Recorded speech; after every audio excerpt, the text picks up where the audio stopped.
Magbebenta lang naman ako ng flower dito pero habang nakikita ko ang masasaya nilang ngiti, ang na-realize ko na nagdi-distribute pala ako ng kasiyahan.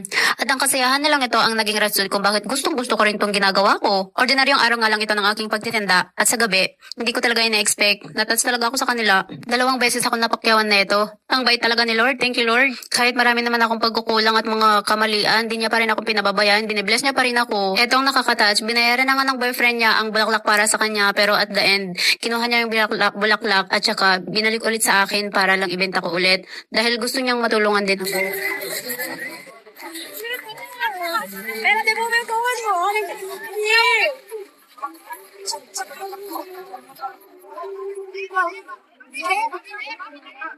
Kung gusto mo pang makakita ng iba't ibang kultura at lugar dito sa South America, Brazil, just follow and share. Isasama kita sa lahat ng biyahe ko. Ito ang iyong amiga, ang naghahatid ng kasiyahan sa buhay ng mag-asawa sa pamamagitan ng bulaklak. Thanks for watching. Bye-bye!